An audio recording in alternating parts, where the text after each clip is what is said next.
And the purpose of this talk is it's going to be mostly introductory. We're going to go over the common tools that are used, where they can be gotten, their availability, their functionalities, and then after that, how they're used, how the stolen data is converted into cash, and then how to obtain that cash.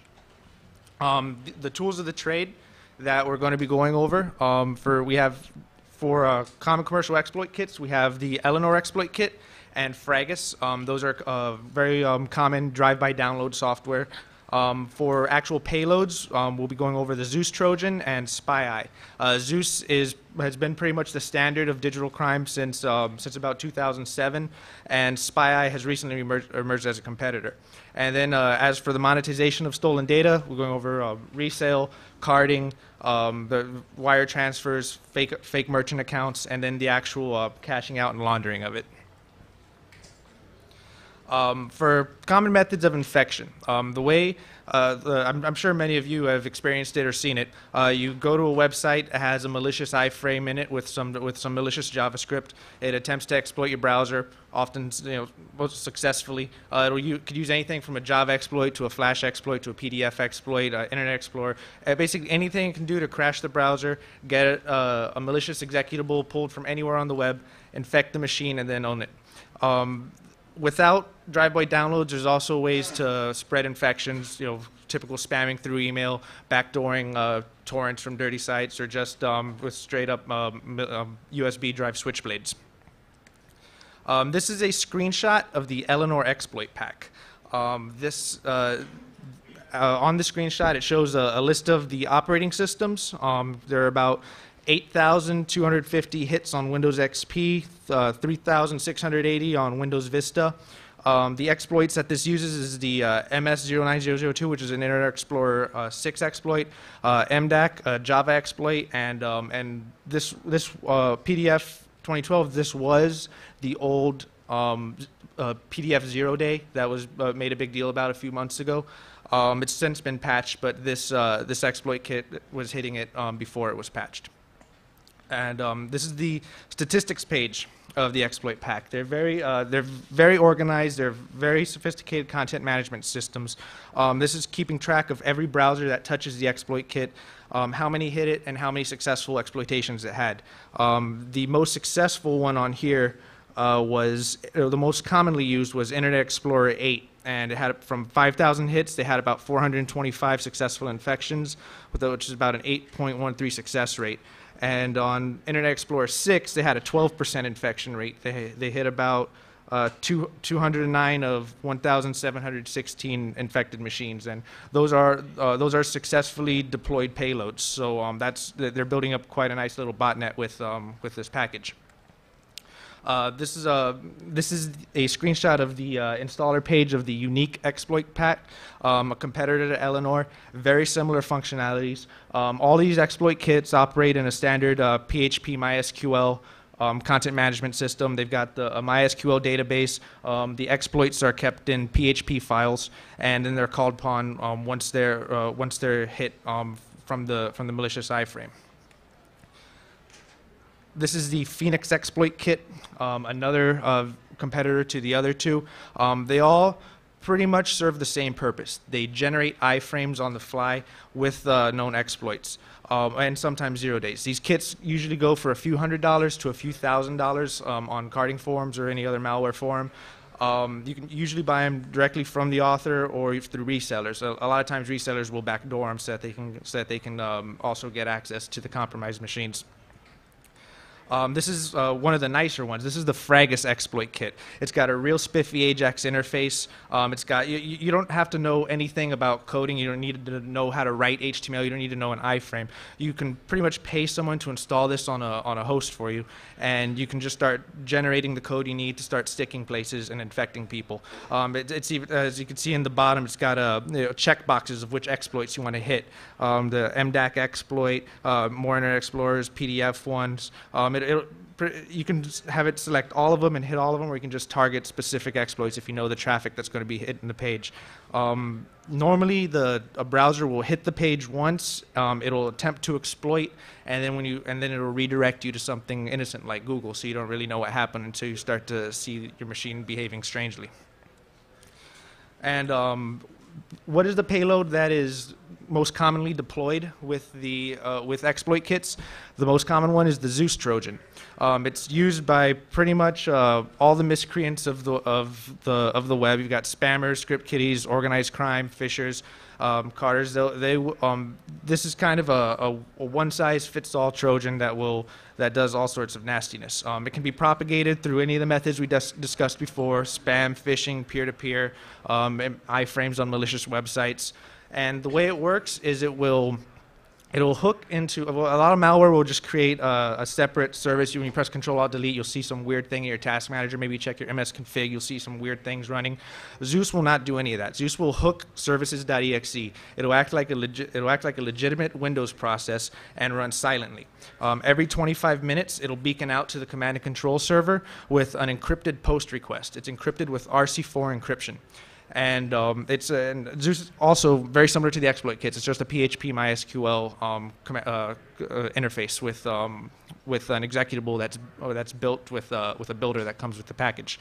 And every half hour, an infected machine will beacon out to the command and control server, and it'll have a log of all the post requests that's been sent, all the bank logins, all the view states, all the cookies, every credit card number, every form field that's been entered and sent in a post request. It will log it, encrypt it with RC4, and then beacon it out to the command and control server on port 80. So if you're looking for traffic on weird ports and weird traffic, you're not going to find it, because it's just using it's behaving as it should. The only thing that can be really done is just look for RC4 traffic coming out over port 80 to some weird website that you've never heard of. This is a screenshot of the Zeus command and control interface. This is an older version. The newest version is 2.0. It still looks pretty much the same. The software retails for about $200 to $5 to $5,000. There's a few leaked versions that are out for free. Of course, those are backdoored. If you use those, someone will quickly take over.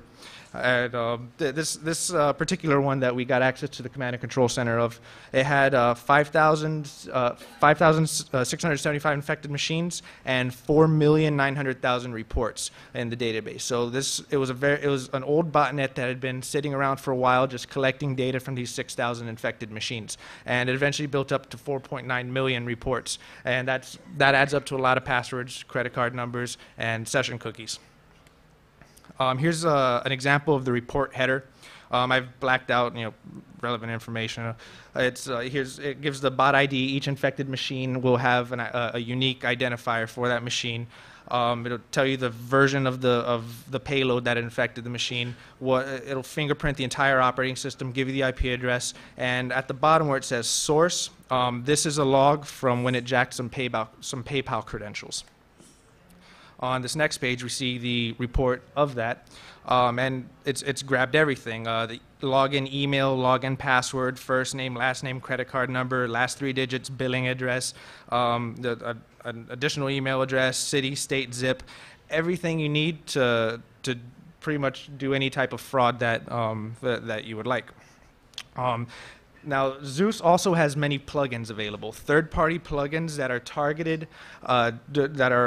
directly for financial institutions. Primarily, Zeus is a banking Trojan. It targets financial institutions so that money can be stolen.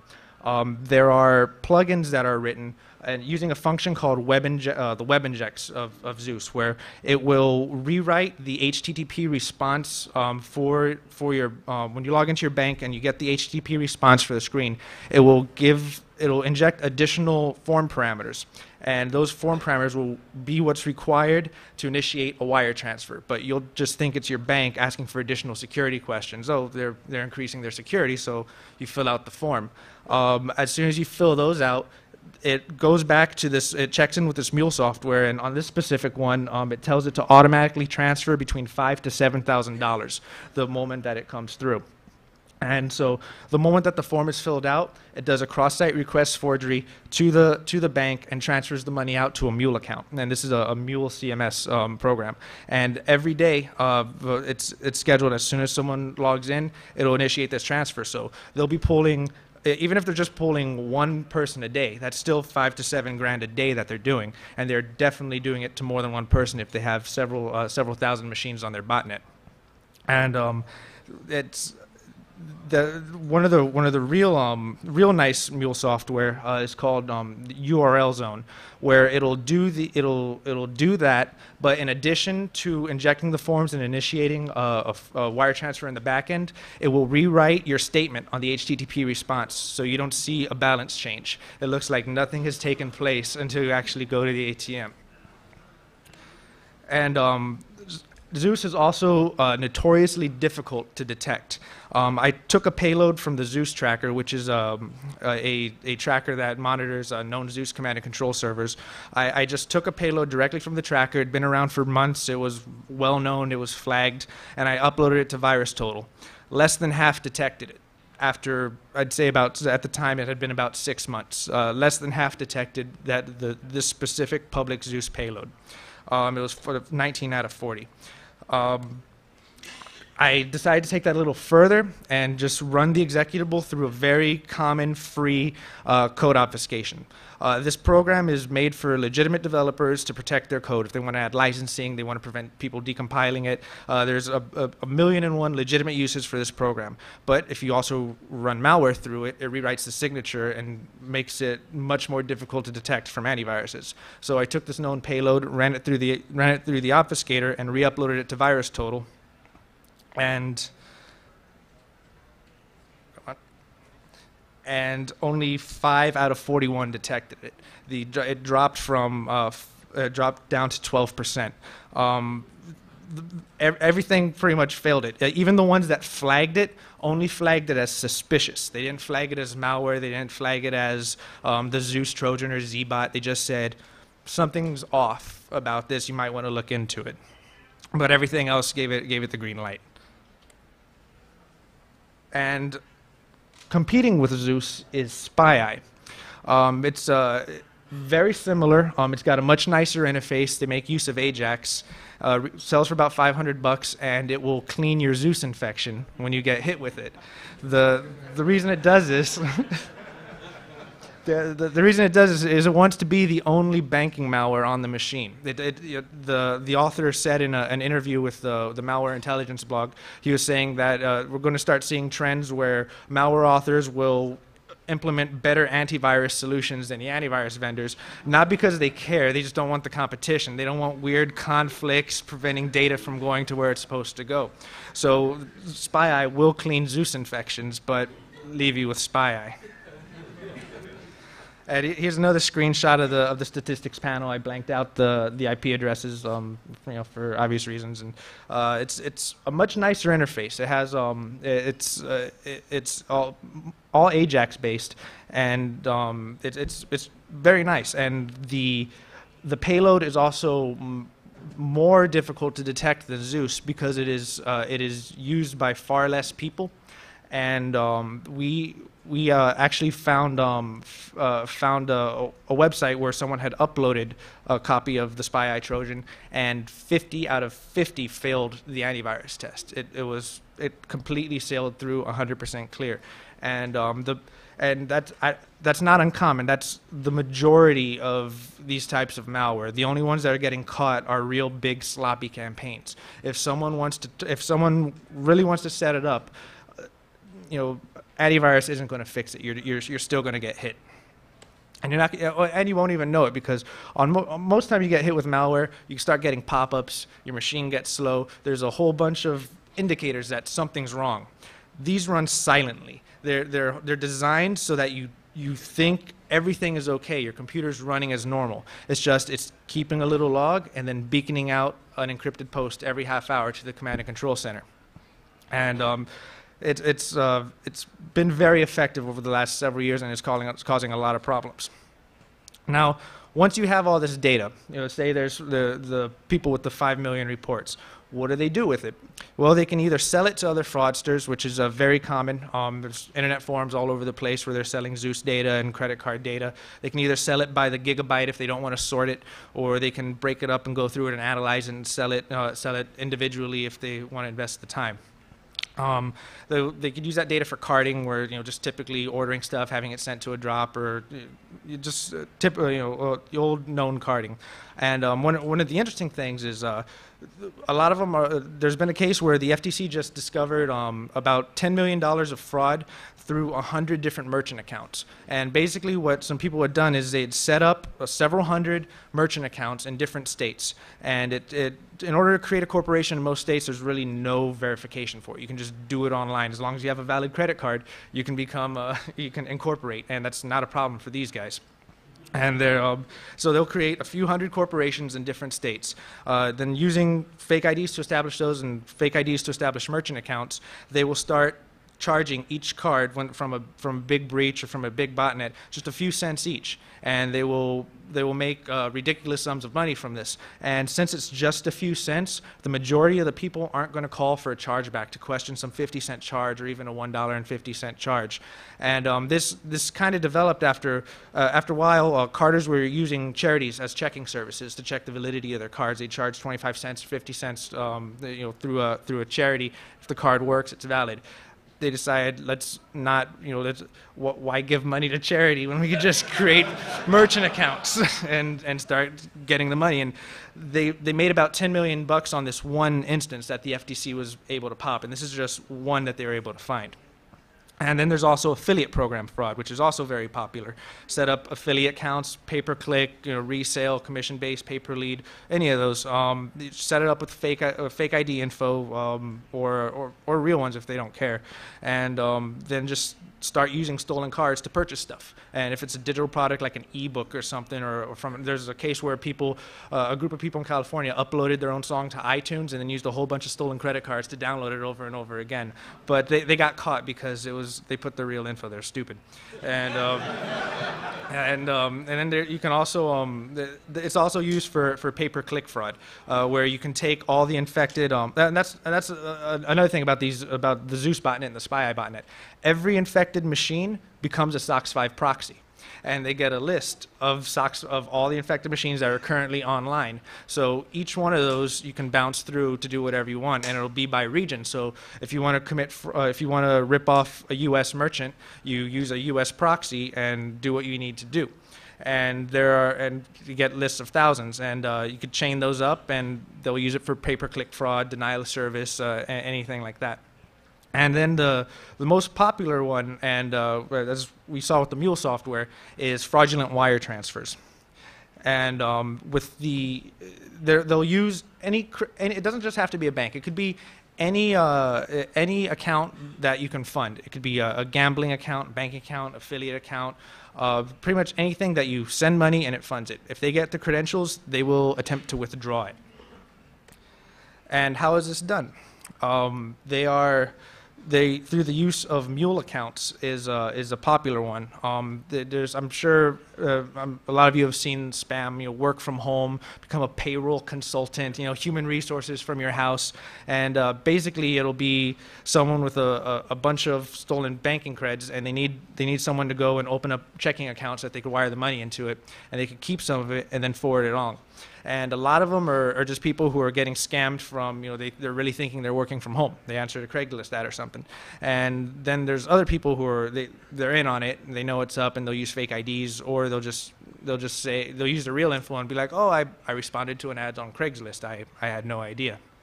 And the times mule arrangements will be either like a 50-50 or a 60-40. So they'll wire in $10,000 of stolen money from. Method is once the money's been bounced around, it usually ends up either directly cashed out or in a digital. It'll languish in a digital currency account.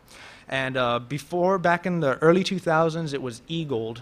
They were based in Palm Beach County in Florida. Secret Service raided them because they were being used for laundering by the people who did the TJX breach.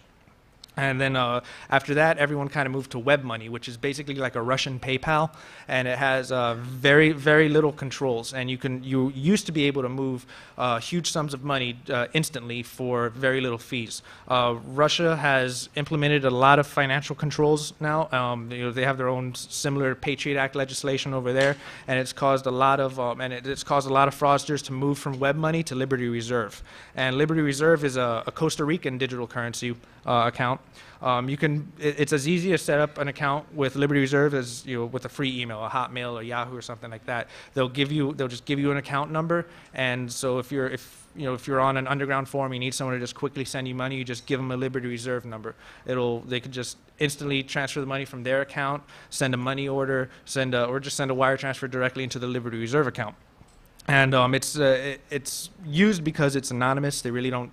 They pride themselves on their anonymity. It's used legitimately for a lot of forex trading and some online gambling. It's very popular in the fraud market because of how easy it is to use.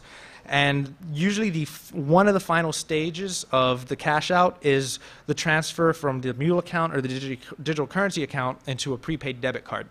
And there's different levels of risk involved into how this is done. A lot of people who get caught will do it the quickest way. They'll have banking creds. They'll have access to an account with money, and they'll just quickly, as fast as they can, transfer everything they can to a series of prepaid debit cards, and then they'll start pulling the money out. Cameras are at ATMs. You have to walk into a place, you walk out. There's timestamps. There's a lot of ways to get caught doing that, especially when they see the destination of it's like, okay, this came from a known compromised account and it's going to a prepaid debit card of a known routing number that handles prepaid debit. So a lot of them will get frozen, or they'll just straight get arrested.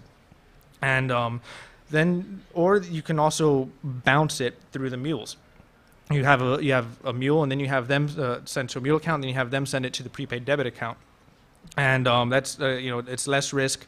It's less chance the funds are going to get frozen, and the person who's got an angry knock at the door will be the mule first.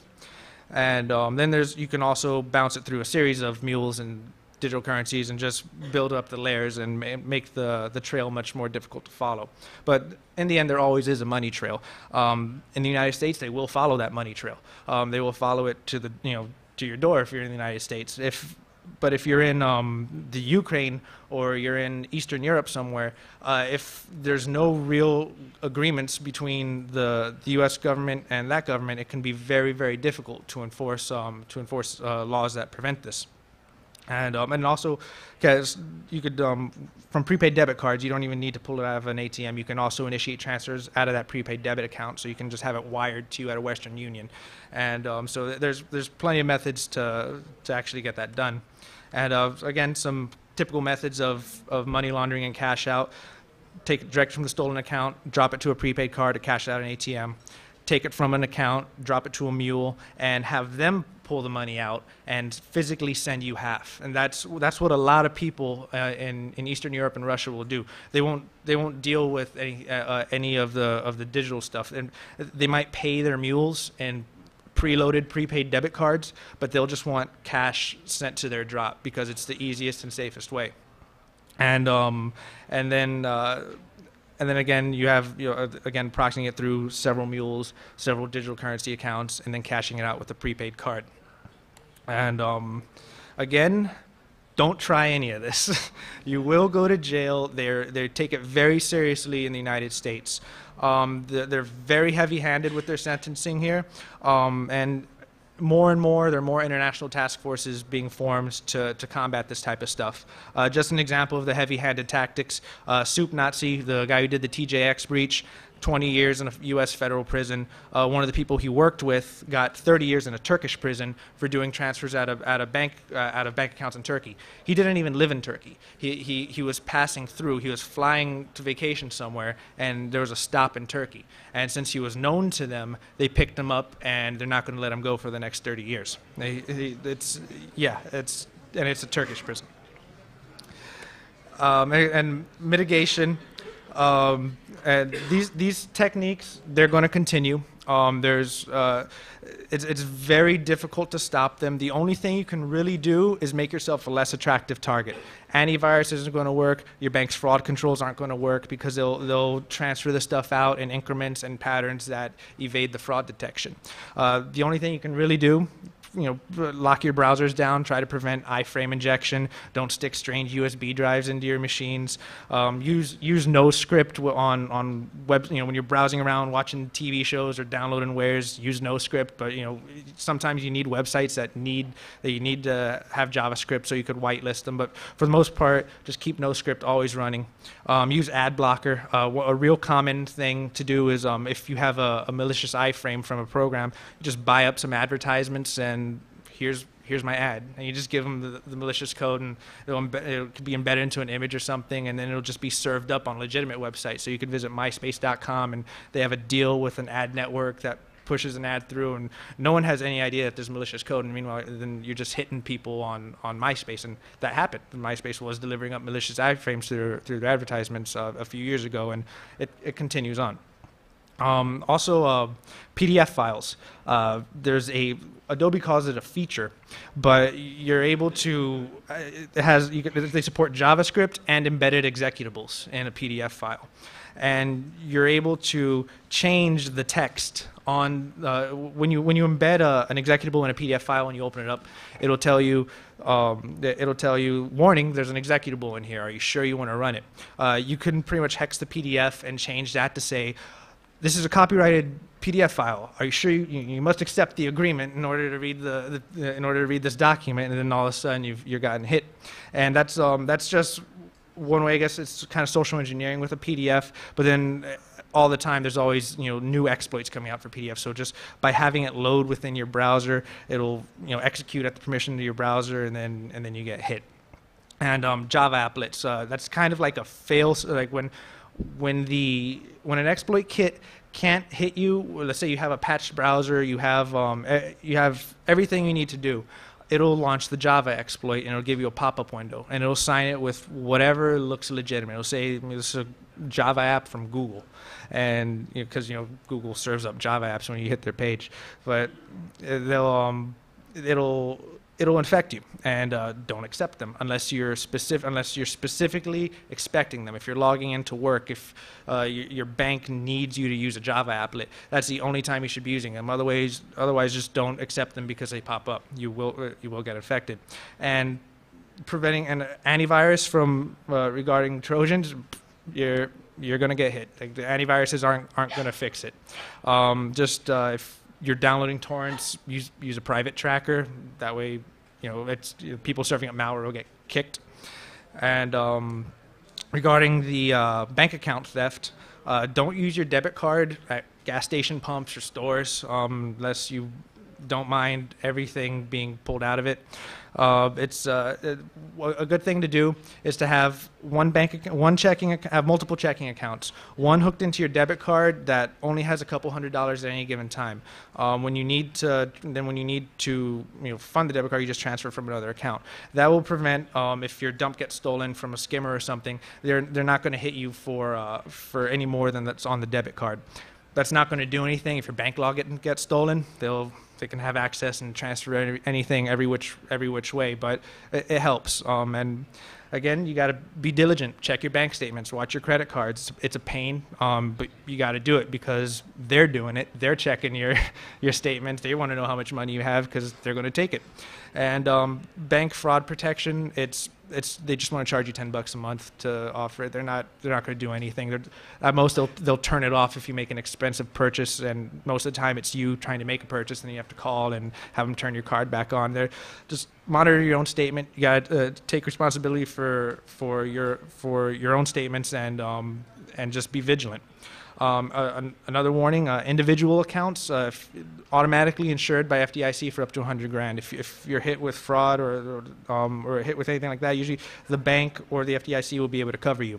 Not the case with business accounts, and those are very ripe targets for Zeus because they'll have considerably more money than a personal account. One person might make $800 a month, and that's all they'll have. But the business that's paying them will have $100,000 just sitting in their bank account.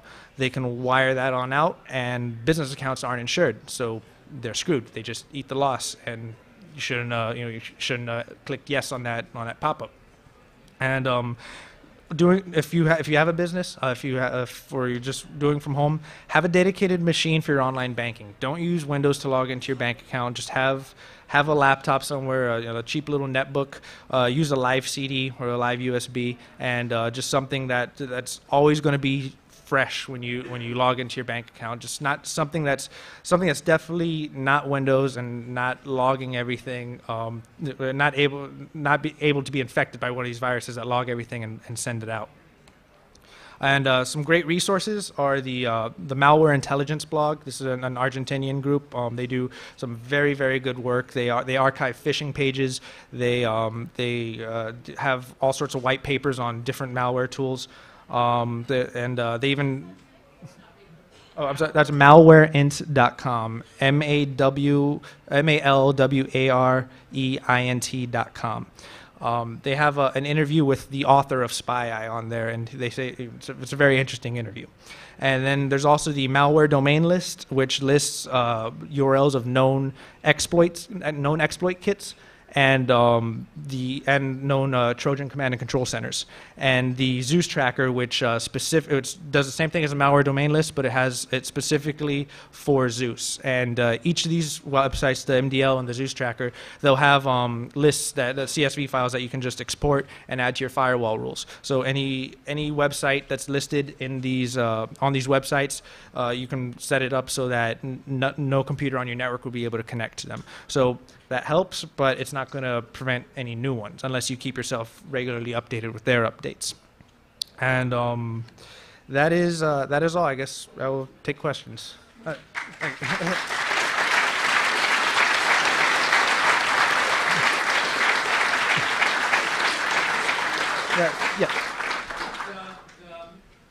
Zeus and the malware sites, the command and controls that you took over, how did you find them and how did you take them? They were listed in the Zeus tracker and on the malware domain list, and a lot of the times the guys putting these together, they're not very skilled. They don't follow proper configuration practices. They don't really know what they're doing. Oftentimes they'll just pay someone to set it up. So just standard web application vulnerability analysis, you can get into a good portion of yes, a lot of them are like that, and additional vulnerabilities as well. Any other questions? Oh, yes.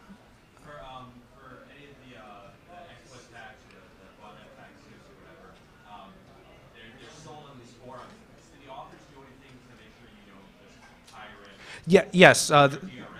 Yes, they the builders for Spy Eye and the new version of Zeus. They have licensing on it. They'll license the builder to your machine, and they'll set it up like, okay, here's yours. It's only going to work on your machine, and if they upload it to the server and someone rips it, we're hoping it gets cracked eventually, but you won't be able to use the builder unless it's particularly licensed to you. And yeah, leave it. Question.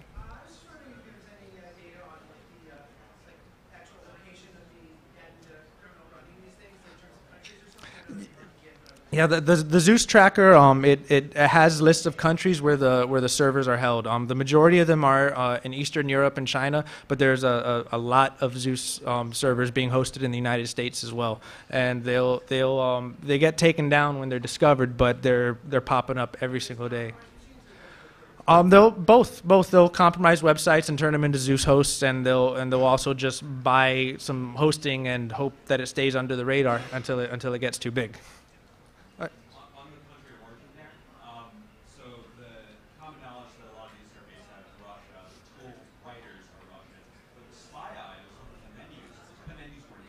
Yes.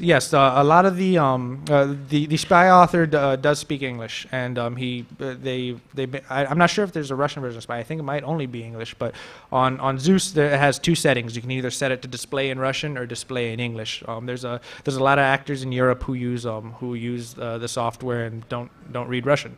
But the majority of the people doing it, when we look at the log files on the compromised servers, they're coming from Eastern Europe and Russia. But they could be using proxies too if they're smart. They are. Yes. Is the list of domain names in the malware domain list, does that tie into OpenDNS? If the list on malware domain list ties into OpenDNS, I'm not exactly sure of all the details that they have on the malware domain list. The primary functionality I know is that you can export the list and add it to your firewall rule set. I don't know the specifics on the OpenDNS though. Oh, I'm sorry. Yeah, you. Oh, go for it. At one point you said these guys are not very sophisticated, and most of the time they don't know what they're doing. But they, in the way you explain it, the Trojan, it's using very sophisticated. Yes, the writers. Yeah. Yes. What's your outlook on that?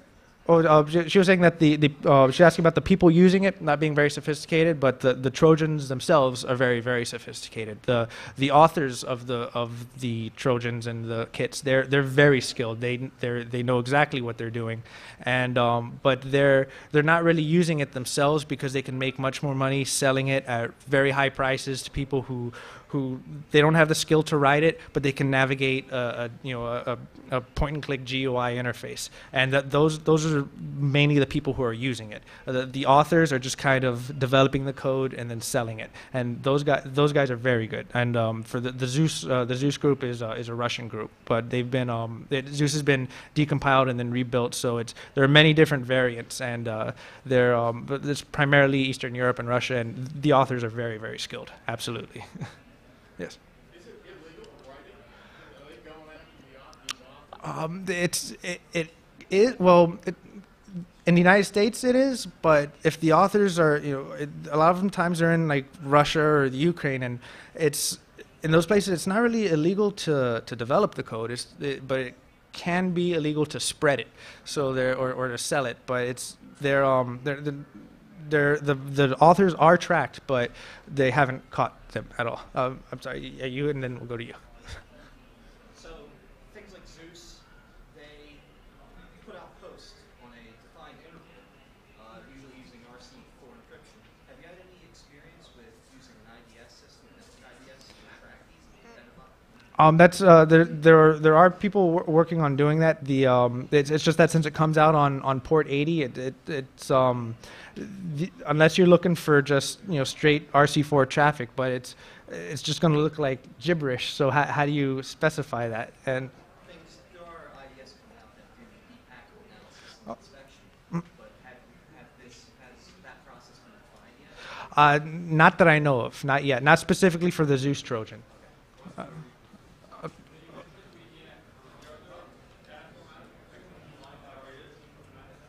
The Flash, he was asking if the PDF files are vulnerable, if there are any other file formats that are vulnerable like that.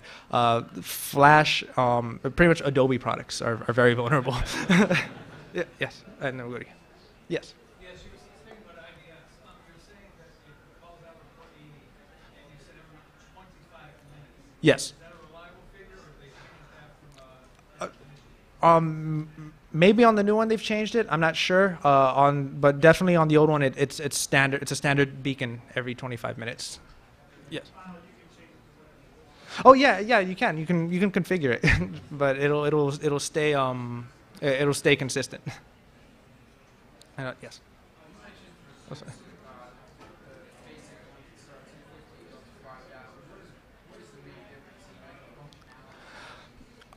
It's mostly detection. The detection of the payload on by antiviruses. The older versions that are cheap, they're gonna be detected by a lot more antiviruses, and the newer ones, they'll sometimes 100% undetection rate. You mentioned that Zeus will inject additional force fields. Yes. Back from the server, also alter hosts. Does that mean it has browser-specific hooks? Yes, it hooks in. It's definitely hooks in. For the majority, the older versions only hook Internet Explorer, but the newer ones have Firefox. Will also hook Firefox as well. I'm sure someone's developed a plugin for it by now, but I haven't seen it. Yes.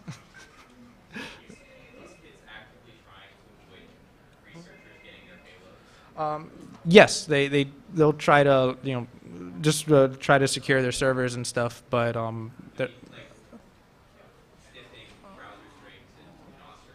Oh, yes, actually, yes. If you try to go to if you try to hit an exploit kit with Ubuntu or something like that, a lot of times you'll just directly redirect to Google or just show a blank page and won't attempt to do anything because it's the wrong user agent. It does detect user agent. Yes. When I make a wire transfer with my bank account, the bank supplies me with like a card reader, but every time I make a wire transfer, Okay. there's like some kind of it talks to the card reader. Is that something that we can get? It's well, he said he has a physical hardware device that he uses when he logs into his bank account, and it would that mitigate it. If the web application has poor session handling, then yeah, it won't help because you can just grab the cookie and jump on the session. It requires me to input code just to make a transfer. Well, that would be that would be what those additional fields that are being injected for to try to trick you to reveal that information. Yes. Is there certain type of porn that's more susceptible to viruses? Honestly, I really love hentai. Pro- Is hentai more safe, or is it like I would say most free porn you'll probably get hit. even if I use my Mac? There's no command I can run to uninstall. All right. Any other questions? Yes, in the back.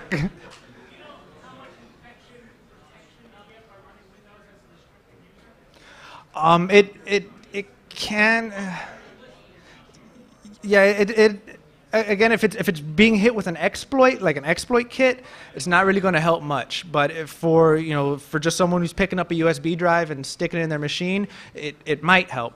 But for the majority of drive-by download exploits, the whole point is they want to get to a system permission or administrative permission before they even pull the executable, and that's what the exploit is for. And any other questions? Oh, yes. We have seen OSX exploits on exploit kits. They weren't serving up any payloads for it, but there are Mac botnet software just from several years ago. I'm not even sure if it's active anymore, but there was one just called MacBot, and that existed. And I haven't come across any. I have seen exploits for OSX from exploit kits, but I haven't seen any payloads for it. And okay, any more? Okay, I guess. Oh yes. Aside from parsing IPs from Zeus Tracker or domain forward pages, is there another good defense or good detection method? Yeah, that's about it. Just monitoring your. Well, if for older versions, you can check your Windows System 32 directory. If there's a hidden directory called %lowsec%, you're infected. But that's only one variant of Zeus, and the new ones will change around. And on the new Zeus 2.0, it will each payload will have a new MD5 hash. So people trying to take the payloads and match which campaigns are from which, they can't do that with Zeus 2 because all the payload MD5 hashes are changing. Yes.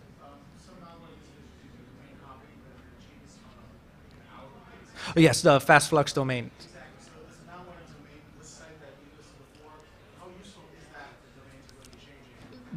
Zeus Tracker tracks fast flux domains. They'll actually they'll color code them, so you'll see like a blue one, like this one's fast flux. It might not be here, and then when they find it again, they'll post it back up. So Zeus will track them. I'm not sure about malware domain list though.